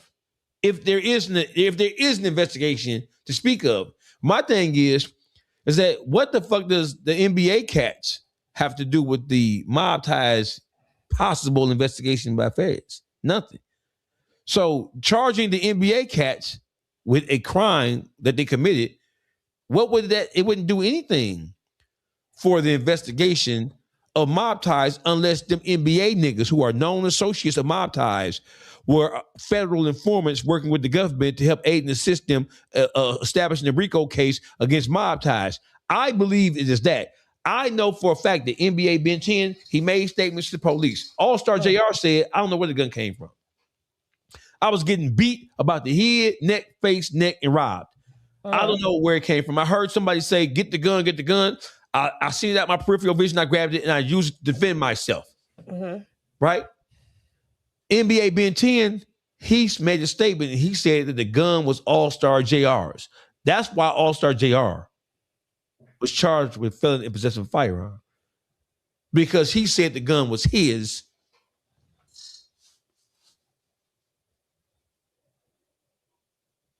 Okay, so I'm going to push back.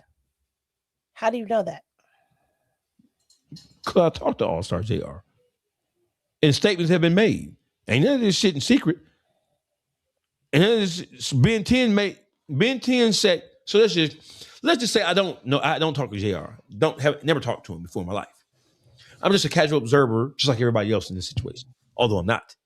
Right? But this guy I could tell you as a casual observer, I would believe that the person who's sitting in the hospital, who is paralyzed, who is being looked at as the victim of the situation, would have been questioned by the feds and by the Houston PD. Which he was. And they're going to want to know how this happened to you and who did it to you. There's a line of questioning that is going to happen. They need him to confirm. Oh, JR said something by himself. So what? That don't mean that somebody else could have been there to do it. Because don't forget, the NBA guys told academics at first that JR was there with about a whole gang of niggas who ran too. And let me also put something out there for everybody in case you don't know this. And I'm not in no way sticking up for Ben 10 and them. But the police don't give a fuck about pain meds. No, none of that shit. They want to talk to you. They're going to talk to you. The doctors say you're cleared to talk. They're going to come in there and they're going to talk to you. Hey, Henny, if you on a motherfucker under the influence is definitely going to run their motherfucking mouth because they are high off of the best drugs in America, which is pharmaceuticals. Yeah, and then listen, another thing is, so NBA Ben 10 and Deadend Ron and the rest of them cocksucking ass niggas, they made it a point to say, no, he didn't stand over us. He didn't spit on me. He didn't hit me no gun. He capped. We was beating his ass, and he was just firing wildly. That's what they said. So you've already made a public statement. Yes. That he shot at y'all. You've already put the gun in his hands in a public statement, which is why the police are saying social media, through social media investigations, because these dummies posted and made statements online while everybody's talking about Allstar Jr. made a song. These idiots were online talking, self-snitching, seen with the firearm, seen drinking lean earlier that night, if I'm not mistaken, seen with an extendo hanging out of their waistband. A drum on a switchy, on a Glocky. So it's all on social media and then posting the items that were stolen on social media. You know, these new age people that want to commit crimes just don't. Just don't. I would have thought that people watching how they were coming at Von and able to see everything that happened with that whole King Von shit, I thought they would have learned about talking online. They have people, feds, that sit and just watch online social media all day long. When they have an investigation, the first place they come to is social fucking media. And y'all dumbasses never cease to amaze. Never. Allstar Jr. Here's an update for everybody in the YouTube streets. Allstar Jr. is in good spirits. He's okay. He has all the faith in the world that justice will prevail. I'm looking at this shit as a gross miscarriage of justice. And that's why I filed. Did you, Dawgface? Did you file the petition and send the petition to the President of the United States on Allstar Jr's behalf? I did. I sent the letter to the federal government on Allstar Jr's behalf, asking them to step in with in an oversight capacity, because none of this shit is appropriate. None of this shit is right. None of it. Someone is asking, where do they post the watch and chain? On their Instagram. On Instagram. On Instagram. The federal complaint has it. The federal complaint has the pictures. It's all there. So you sent this off to POTUS. I did. Of course, you haven't heard anything back as of yet, but as of yet, no. What do you feel? Donald Trump has. Is there anything else that other people? Did you start a petition to get people to sign the petition and all that? We need to start a petition. We need. And I'm going to try to tap in with. I'm doing all the heavy lifting here for the entire city of Detroit. You know what I'm saying? And I need someone in the city of Detroit. I have inroads into the Detroit City Council, and I am requesting all of the help that I can get from people in Detroit. I'm asking for letters to be sent. I'm asking for people to step up and say something about this and lend their voices, especially the rappers, especially the entertainment scene in the city of Detroit. I'm asking those people to step up and say something about what they see is an obvious miscarriage of justice. I'm asking people to step up and use their voices for something other than trying to tear people down. That's what I'm asking. I don't think that's too much to ask. Lord have mercy. I mean, especially since people want to come at you and say, you know, he ain't even from Detroit. He ain't the voice of Detroit. He from Pontiac. Pontiacs were great cars, just so you know. They were.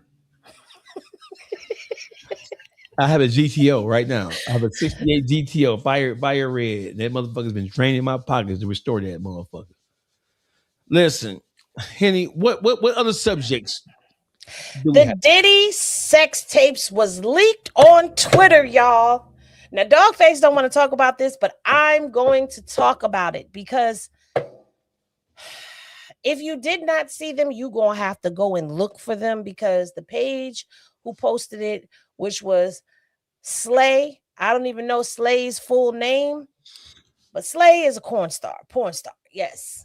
And the sex tape includes 50 Cent's baby mama Daphne. Now, at first, there was an order on all of us that were at the court. The judge said we could not leak the identity of, you know, who people were in court, but 50 already did all the heavy lifting for all of us. And now that it has been confirmed via this tape that it is her, I must say that I watched said tape, and it was the most mid 38 minutes of my life.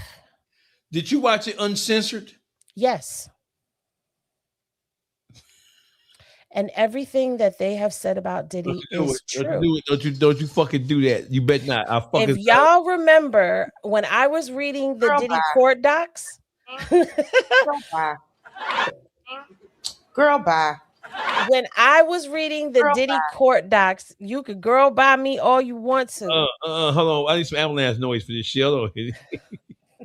I need wait. We got Henny, you bet not. You fucking bet not. You fucking bet not.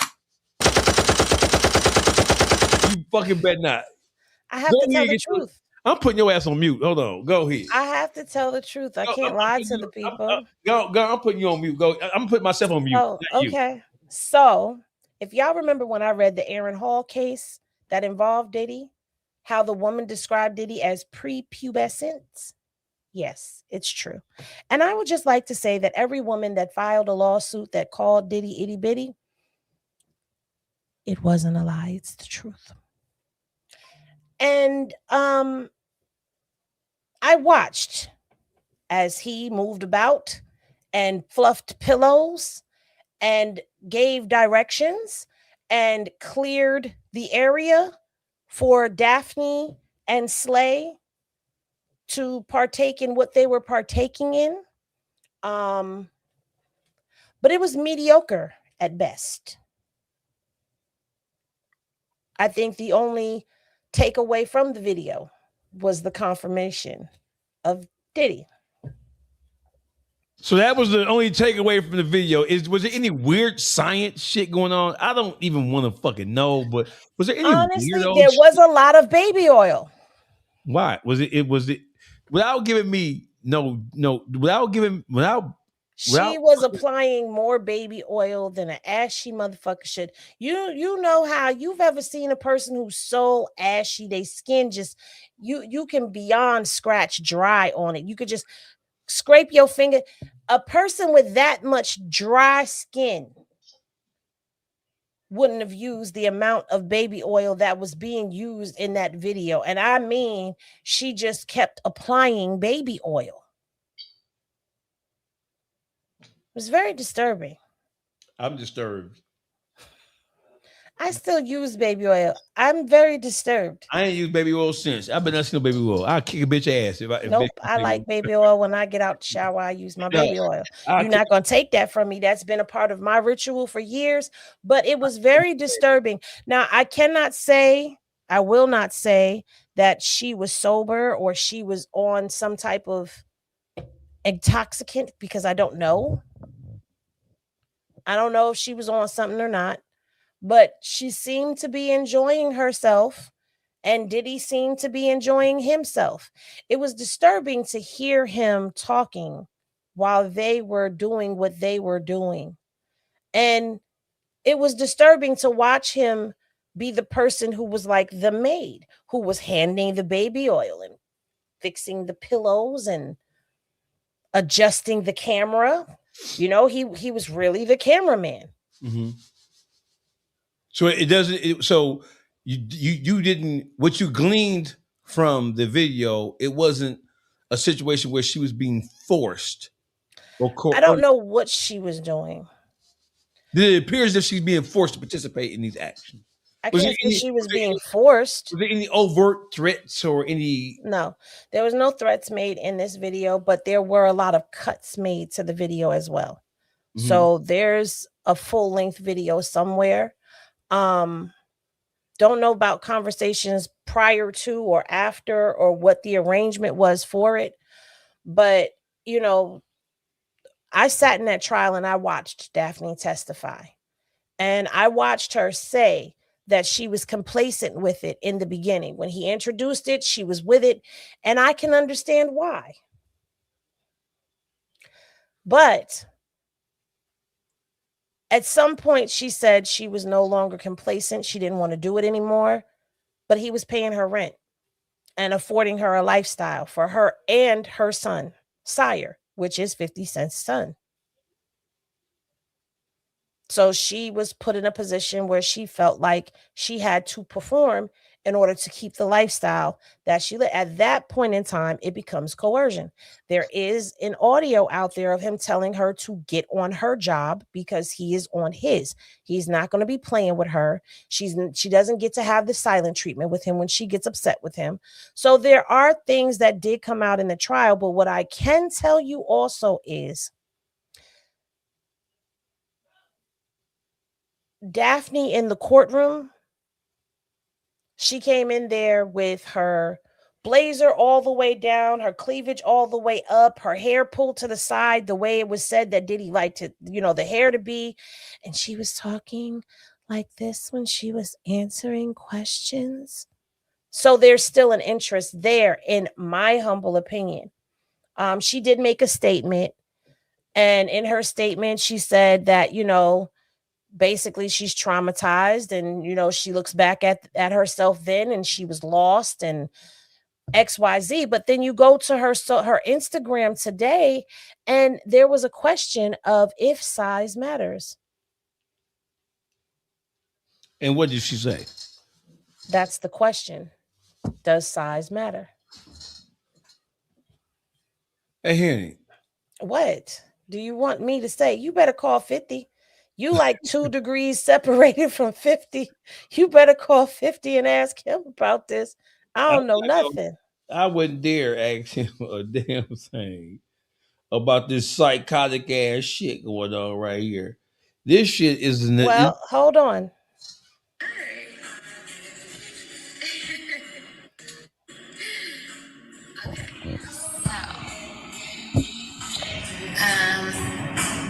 Question numero uno is, so I just kind of handpicked some questions that She never answered. She never answered. But she's trolling now. Is she trying to file a civil lawsuit against Diddy or no? No, she's not. Do you think if she did, she would win? No, I do not. Why? Because her story, compared to Cassie's story, it was shaky for me. Number one, how do you have a baby with someone, spend time with them, you're dating them and in a relationship with them? You know that this person is that person's arch nemesis. They're rivals. And you go off and you start sleeping with your baby daddy's rival. And you tell this man on the first date who your baby father is. And it's described as one of his biggest enemies.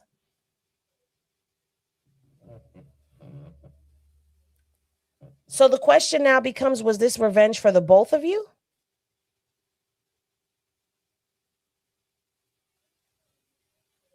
Dawgface is ignoring this conversation, you guys. You see him all on his phone, not paying attention. I promise you I'm not. I promise you that I don't have to take this shit. Is this revenge? Yes, you do. Yes, you do. Is this revenge for the both of them? Right, that's what I asked. I just asked that question. I'm repeating what you said just to prove that to your ass. Mm-hmm. Henny, are we done with the fallout from the Diddy shit? No, because there's another lawsuit that's coming from one of the escorts. I don't think that it's going to be one that is won, but the escort is suing Diddy and Cassie. He wants some munions because he feels he's the real victim here. However, if you read the victim's, quote unquote, victim's book, it's full of contradictions. It gives off that he fell in love with Cassie. I think Cassie's got that sunshine coochie. This is why I know you. This is why I know. This way be shadow. This way be shadow banning your ass for shit just like this. No, I got in trouble because of your ass. Okay, you got me in trouble. But anyway, yeah, there's another lawsuit coming down the pipeline. In that aspect of things, I haven't covered it yet. Haven't decided if I'm going to cover it yet. But it's definitely something that's going down. So I might be in New York to cover it if it goes to federal court. Henny. Huh? I'm just not realizing how I thought I was fucked up. I've been through shit. Right. I am just now coming to the realization that now I look at the video, Pam. Pam always fucking with me. You see that, Pam? Always fucking with me. He had to get his watch on real quick so he could understand. Because he's a blogger now, so you got to understand what's going on in these streets. Understand that shit. That shit was no. How you say it was no need to be explained. Are you going to cover Dirk's trial? I am not going to California So we have more Diddy trial shit coming up. Yes, there's more Diddy trial stuff coming out. Also, he is still pending his appeal. His appeal is still in the appellate court. What do you think his chances are? I don't know, but keep his ass, please. So, and I'm not a person that actually advocates for that, but based off of the testimony that I heard, and I know that there's other people out there, other podcasters that are pro Diddy that are going to give you half-ass stories. If you go back and watch my coverage, I was too busy trying to show you how the government was trying to build their case and telling you what people were saying on the stand. And based off of what I heard in court, horrible. He's a horrible person that needs to understand consequences to actions because nobody ever tells Diddy no. That was the running theme of that court case. When people were like, well, why did you continue to do it? Because you don't tell Diddy no. You can't tell him no.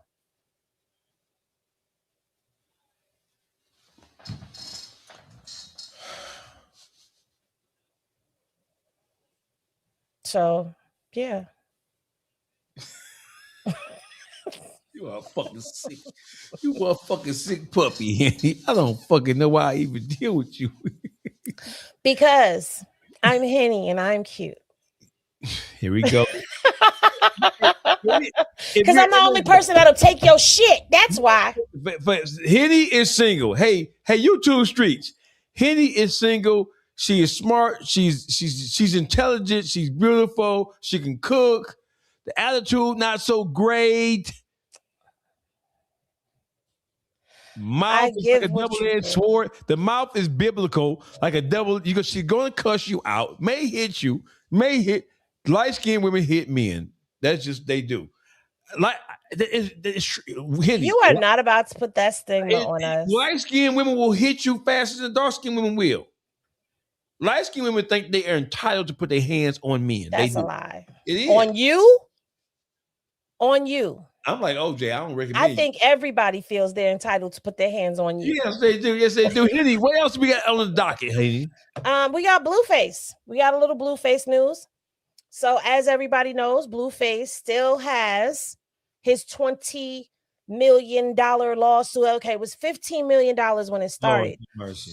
But that's for the euphoric nightclub shooting that he did out there in Vegas. So the nightclub sued Blueface, and I've covered this. Yes. And they won. A suit is accruing interest every day. Every day. And tomorrow I'll tally everything up. I just didn't do it tonight. But yeah, it's still accruing interest. He has the lawsuit with Soulja Boy's baby's mother, Jackie Martinez, who sued him for defamation of character after he made remarks telling Soulja Boy when they were going back and forth that their son is possibly his. And Jackie took him to court and won by default judgment.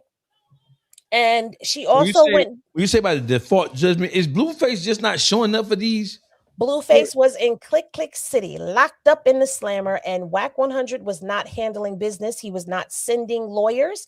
Now, when this case first started with the nightclub, I believe this is the case where they had lawyers that were coming, and then all of a sudden the lawyers stopped coming. And so the nightclub won by default judgment. Jackie won by default judgment, and she went back to ensure that she was getting paid. He now has the rights to all of his royalties. So every song he puts out. So Blueface, is it his share, or does he have rights to the royalties for the songs in totality? In totality. Jesus. That means if he's featured on a song, whatever his cut is supposed to be goes to her. His catalog goes to her. The royalties for those catalogs go to her for the duration of the debt. So it'll continue to go to her until it's paid. And unfortunately, I don't hear anybody saying, put that new Blueface on because it's the shit. So you're telling me. So because I was wondering that, because a lot of times when these artists get sued, they don't pay. They file bankrupt. They look for a way to black market their they don't pay. Well, I looked up the bankruptcy, and these lawsuits, I think because they're personal injury lawsuits, Yes. They're not allowed to be included in the bankruptcy. Mm. So then there's that, and that lawsuit is also accruing interest every day. Then there's the shooting victim, Tim Quabius Taylor, who got shot in the hand during the euphoric strip club nightclub incident in Vegas. He sued Blueface and won his by default judgment for, I think it was $1.2 million. But his lawsuit is also accruing interest every day. So how much in total, just top of your head? I'd say he's probably at about $23 million in debt. But here's the breaking news. I'm going to break this news right here on the YouTube streets. And you guys make sure y'all tune in tomorrow because I'll be reading the paperwork. There's another gentleman whose vehicle was a total loss because when the gunshots started ringing out, people started trying to get out of the parking lot. Right. Well, his vehicle got hit. And so he's suing Blueface for his car being damaged in that shooting. Now, he filed this lawsuit a long time ago, but he has now since revived it and brought it back to the courts. So there is another lawsuit that is coming down the pipeline for Blueface that could possibly add to his already increasing debt. So how does he still have all that jewelry and all the cars and the home that he has? Because Whack 100 is doing with Blueface what he did with the game, allegedly. This is in my opinion because I see a pattern here. When the game owed his lawsuit, Whack and the game were running the money through the LLCs, through shell company LLCs. And that's how they were avoiding paying Priscilla Rainey the judgment that she was owed. Now, eventually, Priscilla's law team, her lawyers, caught on to what they were doing and took it to a California judge. And the California judge then allowed her to get a lien put on the game's home and ordered them to transfer everything back to the way that it was. No more funneling the money, no, none of that stuff. Now, with Blueface, I've discovered he has Blueface LLC, which is a company. He also has an LLC under his daughter's name, Pinkface LLC. And so the belief or the theory that I have is that Blueface is funneling his money into those LLCs, just like the game was. Can Blueface recover from? It ain't that much boxing with brand risk in the world. It ain't that much running to Zeus Network in the world. Could you recover from 23 million, 22 million? Shit, can you recover from $20 million in debt? No, that's accruing interest every day. I can start robbing again. Well, he also has a girlfriend who has an LLC which she's had since 2022. Don't know if she's still operating it for a rental company, but he puts his Twitch account in her name. So we don't even know what money is being funneled through her. But if we know anything about Whack, we know that's how he gives it up. He funnels money through shell companies and hides assets. Do we have an update on Whack's divorce? They'll be in court in July. They're going to court in July. How does it look? How do things look for?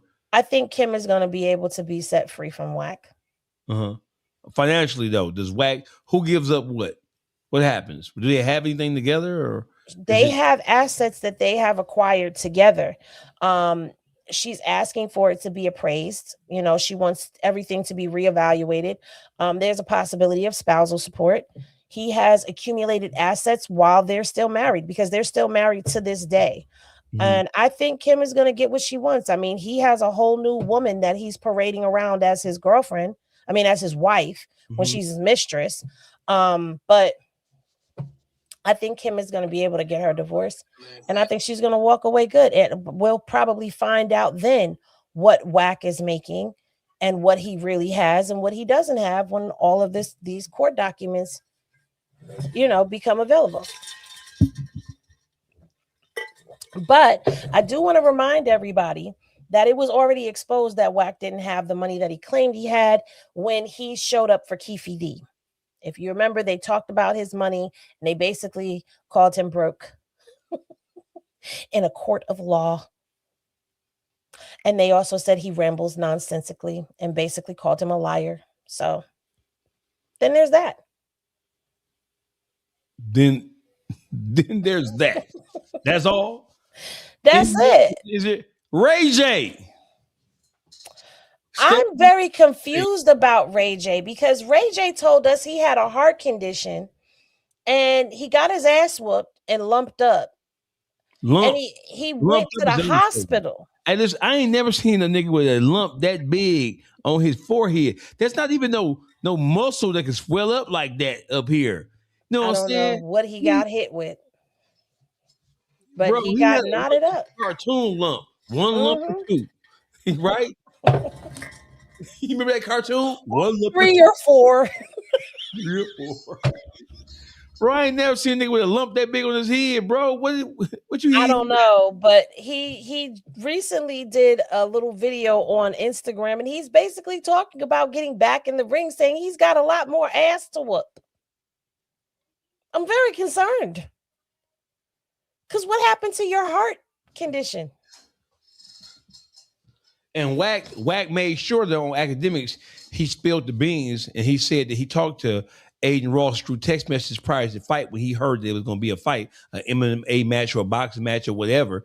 And he said that he questioned Aiden Ross about even the possibility of it happening because of Ray J's previous cardiac medical condition. And then he never said that he talked to Blueface, but he said he talked to Aiden Ross a couple of times about it. And he said the one time the Wack hasn't been at a brand risk fight, it was the time that Ray J was there. Yeah. That's suspicious. I believe they set Aiden up for potential lawsuit or an extortion play. Hell yeah. Hell yeah, because that's right up his alley. But, let him go ahead and play with them Jewish people. He's not going to have a nice day. Because he could have all the Jewish friends he wants to in the world, but they're going to stick together. They're definitely going to sit together. Definitely going to sit together. What else is on the menu, Henny? I think that we covered everything. Do you want to insult me some more, or you pretty much had your fill of that? I could save it for the next time because I don't know when the next time will be because, he just be so busy. He don't have time for me. What's today? What's today? Today Monday? I be sitting here twiddling my thumbs like any day now. We have to increase the frequency with which we do this. Yes, we do. And we're supposed to be doing our podcasts, but you be too busy for that. Baby. Okay, so this is the podcast, everybody. Yay! Yeah. This is our podcast. Henny, take us out of here, Henny. All right, you guys. So thank you for being here with us and tolerating Dawgface's face for all of these hours that you've been here, because I know it was so hard, but you had the beauty next to the beast. So I hope that you enjoyed this evening's show. We'll see you in the next one.